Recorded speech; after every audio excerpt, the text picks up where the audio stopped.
বিস্ফোরক অভিযোগ কেজরিওয়ালের দিল্লি সরকার ভাঙার চক্রান্ত হচ্ছে। 7 জন আপ বিধায়কের সঙ্গে যোগাযোগ করেছে ওরা। 25 কোটি টাকা পর্যন্ত প্রস্তাব দেওয়া হয়েছে। বিজেপির টিকিট পাইয়ে দেওয়ারও প্রস্তাব দেওয়া হয়েছে। প্রলোভনের মুখে সকলেই না বলে দিয়েছেন, অভিযোগ দিল্লির মুখ্যমন্ত্রী।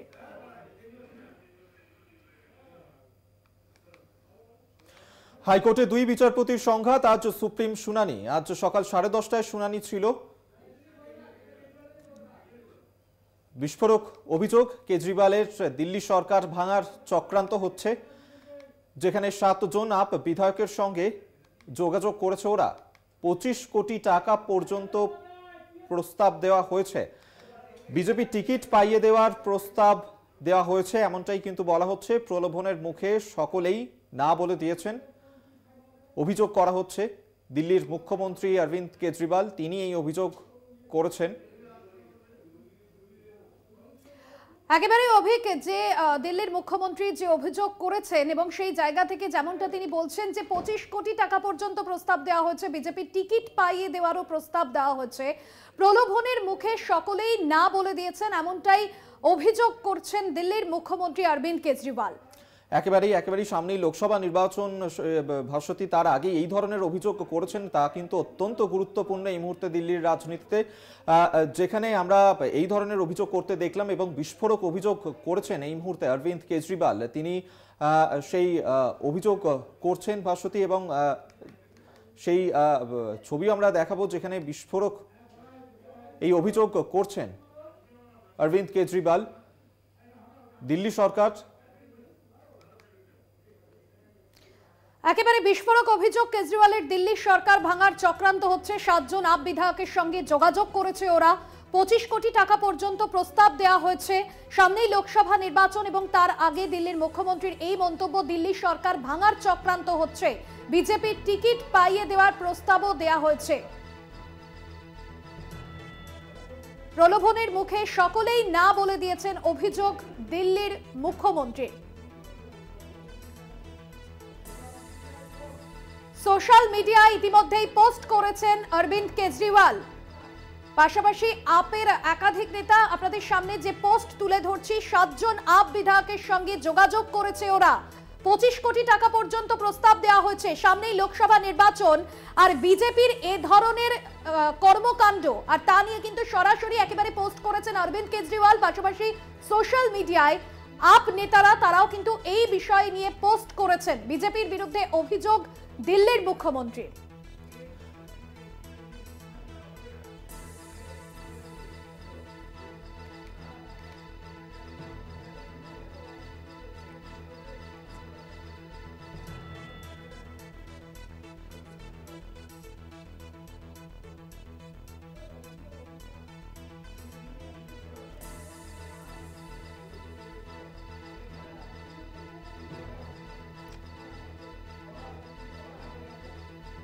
সাতজন আপ বিধায়কের সঙ্গে যোগাযোগ করেছে ওরা। 25 কোটি টাকা পর্যন্ত প্রস্তাব দেওয়া হয়েছে। বিজেপি টিকিট পাইয়ে দেওয়ার প্রস্তাবও দেওয়া হয়েছে।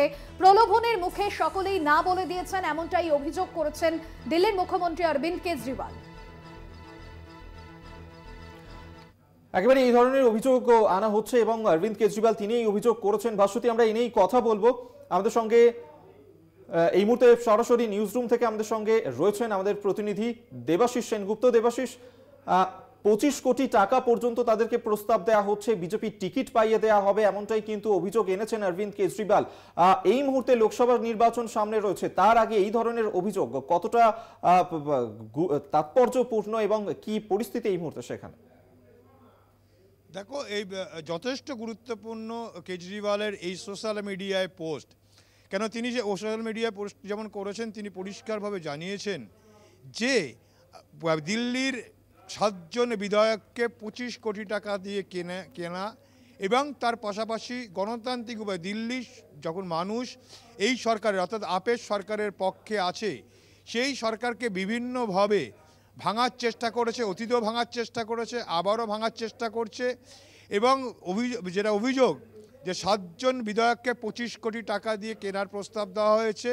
পাশাপাশি তারা অভিযোগ করছে যে 21 জন বিধায়কের সঙ্গে নাকি কথা হয়েছে, যে বক্তব্য বিজেপির মন্ত্রী তিনি কিন্তু বলেছেন অতসী তিনি কিন্তু পরিষ্কারভাবে জানিয়েছেন এবং সরাসরি বিজেপির নাম করে বলেছেন তিনি, যদিও কেজরিওয়াল বিজেপির নাম করেননি কিন্তু তার সেই টুইটের মধ্যে পরিষ্কার রয়েছে যে কোনো বিধায়ক তাদের কাছে মাথা নত করেনি। যে 7 জন বিধায়কের কথা বলছে তাদের সঙ্গে কথা বলেছে কিন্তু কোনো মতেই তাদের কিন্তু সেই প্রস্তাবটা মেনে নেননি, তা প্রত্যাখ্যান করেছে এমনটাও দাবি করেছে এবং এটাও দাবি করেছে যে দিল্লির সরকারকে ভাঙার জন্য কিন্তু এর আগেও চেষ্টা করেছে, আবারও চেষ্টা করছে। আর ঠিক দিল্লির আপের একজন মন্ত্রী অতসী তিনি কিন্তু পরিষ্কার জানিয়ে দিয়েছেন যে যেমন গোয়াতে মহারাষ্ট্রে যেভাবে সরকার গণতান্ত্রিক উপায়ে সরকারকে ভেঙে দেওয়া হয়েছে, ঠিক দিল্লিতেও লোটাস 2 এর নামে কিন্তু এইভাবে সরকারকে ভাঙার চেষ্টা করছে এমনটা অভিযোগ করেছেন। অর্থাৎ একটা কথা পরিষ্কার যে দিল্লির যে সরকারকে আপের সরকারকে বিভিন্নভাবে চেষ্টা করছে এবং বলেছে যে কেজরিওয়ালকে কিছুদিনের মধ্যে গ্রেপ্তার করা হবে এবং অন্যান্য যারা মন্ত্রী আছে এবং এমএলএ আছে তাদেরকেও কিন্তু তাদের বিরুদ্ধে তদন্ত হচ্ছে, তাদেরকেও গ্রেপ্তার করা হতে পারে এরকমটা একটা আশঙ্কা প্রকাশ করা হচ্ছে। অর্থাৎ ইতিমধ্যেই দিল্লিতে অন্তত শরাব অর্থাৎ ওয়াইন মামলায় যে ইতিমধ্যেই একজন মন্ত্রীকে গ্রেপ্তার করেছে, কেজরিওয়ালকেও সেই মামলায় জড়ানোর চেষ্টা করা হয়েছে, এখনও পর্যন্ত গ্রেপ্তার করতে পারেনি এবং সেটাই কিন্তু ভয় দেখানো হচ্ছে দিল্লির যারা বিধায়ক আছে আপের বিধায়ক তাদেরকে বলা হচ্ছে তারা চলে আসুক, তাদেরকে 25 কোটি টাকা এবং পাশাপাশি দিল্লিতে তাদেরকে টিকিট দেওয়া হবে, বিজেপির টিকিট, এবং তাদেরকে সেখানে টিকিটে জয় করানো হবে। অর্থাৎ গণতান্ত্রিক উপায়ে যে সরকার নির্বাচিত সরকার সেই সরকারটাকে ভেঙে দেওয়ার চেষ্টা করছে, যার আশঙ্কা প্রকাশ করেছে কেজরিওয়াল। পাশাপাশি আরেক ধাপ এগিয়ে দিল্লির আপের মন্ত্রী অতসী তিনি কিন্তু পরিষ্কার জানিয়ে দিয়েছেন এবং সরাসরি অভিযোগ কিন্তু বিজেপির বিরুদ্ধেই করেছে এবং বলেছেন যে গণতান্ত্রিক উপায়ে নির্বাচিত সরকারকে ভেঙে দেওয়া হচ্ছে, যেমনটা কিনা বিজেপি করেছে এর আগে গোয়া, অরুণাচল প্রদেশ এই সমস্ত জায়গায়। ঠিক সেইভাবে কিন্তু এই লোটাস 2 এর নামে কিন্তু এই দিল্লির সরকারকে ভাঙার চেষ্টা হচ্ছে। একেবারেই আপাতত ধন্যবাদ তোমাকে দেবাশিস সেনগুপ্ত, এতক্ষণ সরাসরি আমাদের সঙ্গে ছিলেন প্রতিনিধি নিউজ রুম থেকে এবং অত্যন্ত গুরুত্বপূর্ণ এই মুহূর্তে যে অভিযোগ করছেন দিল্লির মুখ্যমন্ত্রী অরবিন্দ কেজরিওয়াল, তিনি বলছেন সামনেই লোকসভা নির্বাচন, তার আগে আপের বিধায়কদেরকে এই ধরনের প্রস্তাব দেয়া হচ্ছে। 25 কোটি টাকা পর্যন্ত এই প্রস্তাব দেওয়া হয়েছে এবং বিজেপির টিকিট পাইয়ে দেওয়ার প্রলোভন তাদেরকে দেখানো হয়েছে, যদিও এই প্রলোভনের মুখে দাঁড়িয়ে তারা না করে দিয়েছেন ভাষ্যতে। একেবারে অভিক, এবং এর আগেও আমরা দেখেছি বিধায়ক ভাঙা গড়ার রাজনীতি এবং দিল্লির এই রাজনৈতিক প্রেক্ষাপটে দাঁড়িয়ে আমরা অরবিন্দ কেজরিওয়ালকে বারংবার ইডি তলব এবং সেই নিয়েও তিনি রাজনৈতিক যে অভিসন্ধির অভিযোগ করেছেন এবং তারই মাঝে তার এই পোস্ট অত্যন্ত তাৎপর্যপূর্ণ। একেবারেই ভাষ্যতে আমরা এখন একটা বিরতি নেব, বিরতির পর আবারও ফিরছি আরো অনেক খবর নিয়ে, সঙ্গে থাকুন। কলকাতা হাইকোর্টে 2 বিচারপতির বেনজির সংঘাত। আজ সুপ্রিম শুনানি, আজ সকাল 10:30টায় শুনানি ছিল। প্রধান বিচারপতির নেতৃত্বে 5 বিচারপতির বেঞ্চে এই শুনানি ছিল এবং মেডিকেলে যত রকম বিচার প্রক্রিয়া তা আপাতত স্থগিতাদেশ দেওয়া হয়েছে সুপ্রিম কোর্টের তরফে। এবং আমরা দেখলাম বিচারপতি অভিজিৎ গঙ্গোপাধ্যায় যে সিবিআই তদন্তের নির্দেশ দিয়েছিলেন সেখানেও কিন্তু শীর্ষ আদালতে তার জন্য স্থগিতাদেশ দিয়ে দেওয়া হয়েছে এবং এরই সূত্রপাত অভিক হয়েছিল একেবারে সরকারি মেডিকেলে, সেখানে বেনিয়ম ভর্তি সংক্রান্ত বেনিয়ম নিয়ে মামলা এবং তারপরেই আমরা দেখেছি বিচারপতি সৌমেন সেন এবং বিচারপতি অভিজিৎ গঙ্গোপাধ্যায় তারা একেবারে সংঘাতে জড়িয়ে পড়ে। একেবারেই ভাষ্যতে এবং অত্যন্ত গুরুত্বপূর্ণ ছিল, আজকে সকলেরই নজর ছিল যে আজকে কি শুনানি হতে চলেছে এবং আমরা সেক্ষেত্রে দেখলাম যে আপাতত সুপ্রিম কোর্টের তরফ থেকে এই স্থগিতাদেশ দেওয়া হয়েছে। কলকাতা হাইকোর্টের সিঙ্গেল বেঞ্চ, ডিভিশন বেঞ্চ তারা এতদিন ধরে যে রায় দিয়েছিল এবং অর্থাৎ এই মুহূর্তে আমাদের অপেক্ষা করতে হবে পরবর্তী সোমবারের জন্য, কারণ পরবর্তী সোমবার আবারও এই বিষয়ে শুনানি রয়েছে। সেই ক্ষেত্রে সুপ্রিম কোর্ট কি শুনানিতে রায় দেয় অবশ্যই সেদিকে আমাদের নজর থাকবে, কারণ মেডিকেলে সেখানে যে দুর্নীতির ঘটনা ঘটেছিল যা নিয়েই বাদানুবাদ শুরু হয়ে যায় বিচারপতি অভিজিৎ গঙ্গোপাধ্যায় এবং সৌমেন সেনের মধ্যে, যার কারণে স্বতঃপ্রণোদিত পদক্ষেপ নিয়েছিল সুপ্রিম কোর্ট এবং সেই বিষয়েরই শুনানি ছিল এবং সেই ক্ষেত্রেই সুপ্রিম কোর্টের যে পর্যবেক্ষণ, হাইকোর্টের সিঙ্গেল বেঞ্চ এবং ডিভিশন বেঞ্চ যে নির্দেশ দিয়েছিল তাতেই স্থগিতাদেশ। এবং সেক্ষেত্রে ভাষ্যটি আমরা দেখেছিলাম আজকে কিন্তু বারবার যে প্রশ্ন সেখানে উঠছিল যে নথি তথ্য এই বিষয়গুলো অত্যন্ত গুরুত্বপূর্ণ হয়ে দাঁড়িয়েছিল, কারণ সিঙ্গেল বেঞ্চ যে রায় দিয়েছিল সেই রায়ের পরে ডিভিশন বেঞ্চ কোন রকম গুরুত্বপূর্ণ নথি তথ্যর উপর ভিত্তি না করেই একেবারে অভিক আমরা একটু বিস্তারিত জেনে নিই। সরাসরি রয়েছেন আমাদের নিউজ রুম থেকে আমাদের প্রতিনিধি পীযূষ কান্তি নাগ। পীযূষ দা, একেবারে সুপ্রিম কোর্টের যে নির্দেশ, আজকে ডিভিশন বেঞ্চ কলকাতা হাইকোর্টের সিঙ্গেল ও ডিভিশন বেঞ্চের নির্দেশে স্থগিতাদেশ, এমনকি সিবিআই তদন্তের যে নির্দেশ দিয়েছিলেন বিচারপতি অভিজিৎ গঙ্গোপাধ্যায় সেখানেও স্থগিতাদেশ। ঠিক কি পর্যবেক্ষণ এ বিষয়ে সুপ্রিম কোর্টের? দেখো, সুপ্রিম কোর্ট এই দুই বিচারপতির যে বেনজির দ্বন্দ্ব, এই দ্বন্দ্ব নিয়ে কিন্তু সুপ্রিম কোর্টকে অবশেষে হস্তক্ষেপ করতে হলো। এবং গতকাল রাতেই আমরা যেটা দেখতে পেলাম যে সুপ্রিম কোর্টের প্রধান বিচারপতি চন্দ্রচূড় তার নেতৃত্বে এক 5 সদস্যের বিশেষ বেঞ্চ গঠন করলেন। এবং বিশেষভাবে যেটা গুরুত্বপূর্ণ সেটা হচ্ছে যে সুপ্রিম কোর্টে সাধারণত শনি এবং রবিবার ছুটি থাকে। ছুটির দিনে গুরুত্বপূর্ণ মামলা ছাড়া সুপ্রিম কোর্টে কিন্তু সাধারণত এই ধরনের শুনানি হয় না। একমাত্র এমার্জেন্সি এবং খুব গুরুত্বপূর্ণ মামলা ছাড়া এই ধরনের শুনানি ছুটির দিনে হয় না।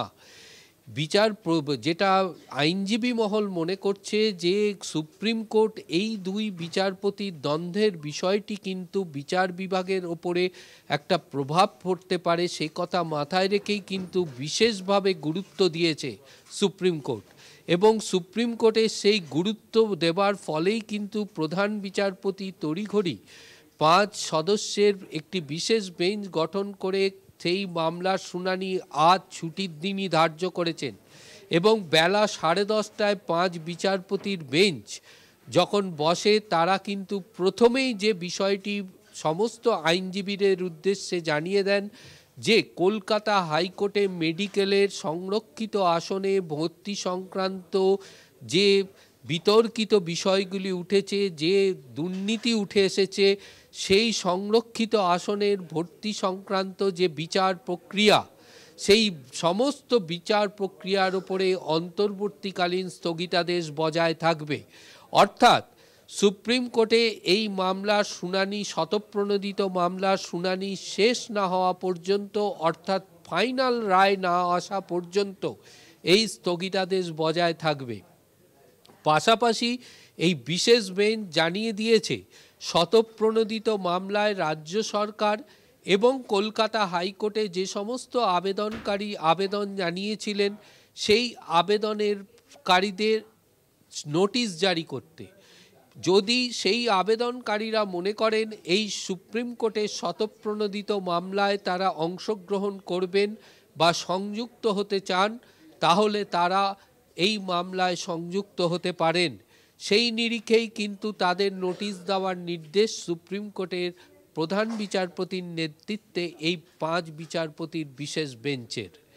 এছাড়াও রাজ্যের পক্ষ থেকে আজকে এই বিশেষ বেঞ্চের দৃষ্টি আকর্ষণ করে জানানো হয়, বিচারপতি অভিজিৎ গঙ্গোপাধ্যায়ের নির্দেশকে চ্যালেঞ্জ জানিয়ে, যেহেতু তিনি সেই নির্দেশে উল্লেখ করেছেন যে ডিভিশন বেঞ্চের নির্দেশ রাজনৈতিক উদ্দেশ্য প্রণোদিত, অর্থাৎ ফলে সেই নির্দেশ কখনো কার্যকরী হতে পারে না, সিঙ্গেল বেঞ্চের নির্দেশই কার্যকরী হবে, সিবিআইকে তার অবিলম্বে তদন্তের কাজ শুরু করতে হবে।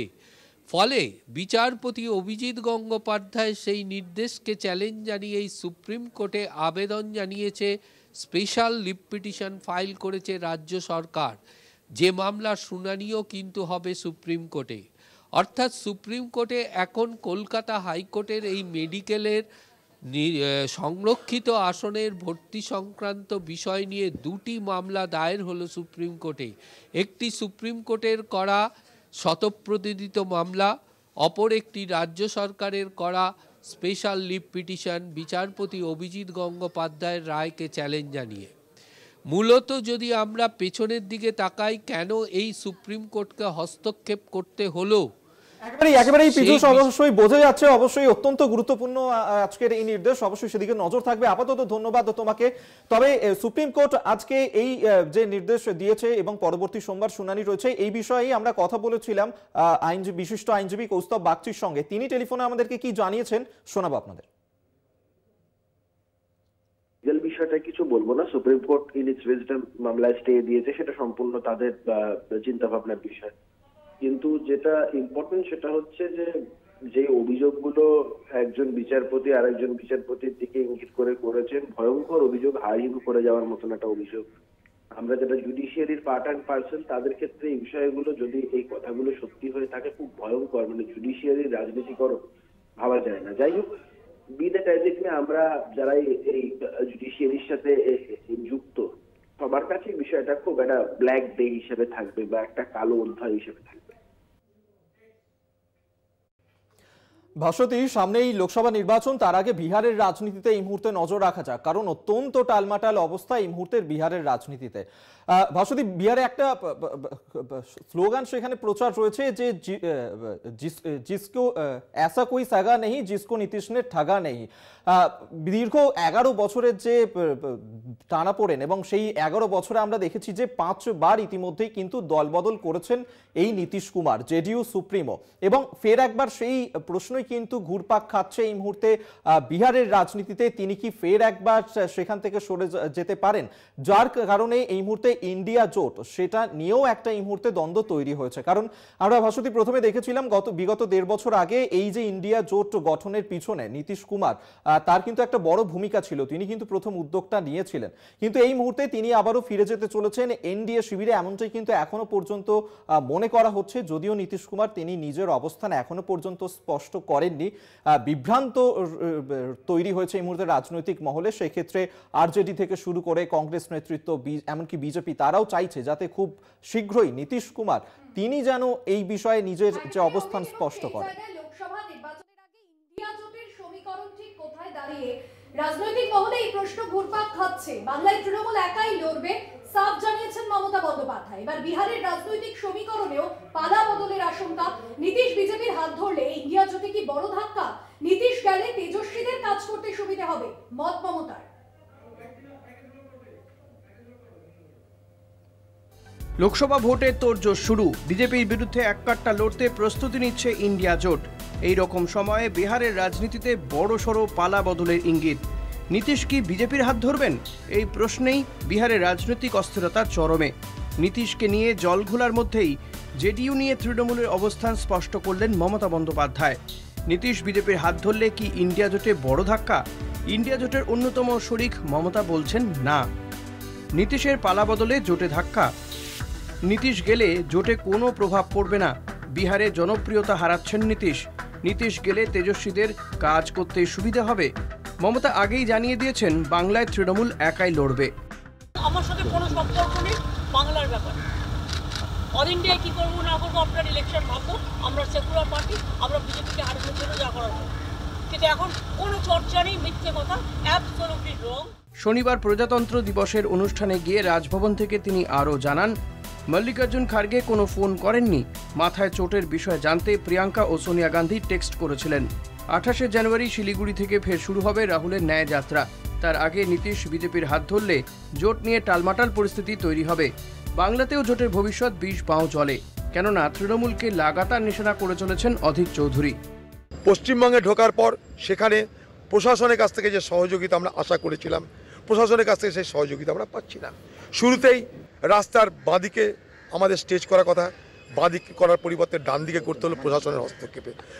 সামান্য কারণে এখানকার প্রশাসন অসহযোগিতা করছে। এখানে আমরা 28 তারিখে একটা সভা করার অনুমতি চেয়েছিলাম, সেখানেও সেই সভা করতে দেওয়া সম্ভব হবে না বলে মনে হচ্ছে, কারণ প্রশাসন সেখানেও অনুমতি দিচ্ছে না। প্রশ্ন হলো এইটা, রাহুল গান্ধীর এই যে ন্যায় যাত্রা, তার যে প্রোগ্রাম, কোথায় যাব না যাব, সমস্ত চার্ট কিন্তু আমরা অনেক আগে দিয়ে দিয়েছি। হঠাৎ করে রাহুল গান্ধী রাতারাতি কোনো প্রোগ্রাম করছে না। ভোটের আগে জোটের এই দোলাচল পরিস্থিতিতে বাংলায় রাহুলের ন্যায়যাত্রা আদৌ কোনো প্রভাব ফেলতে পারবে কিনা তা নিয়েই উঠছে প্রশ্ন। কলকাতা টিভি।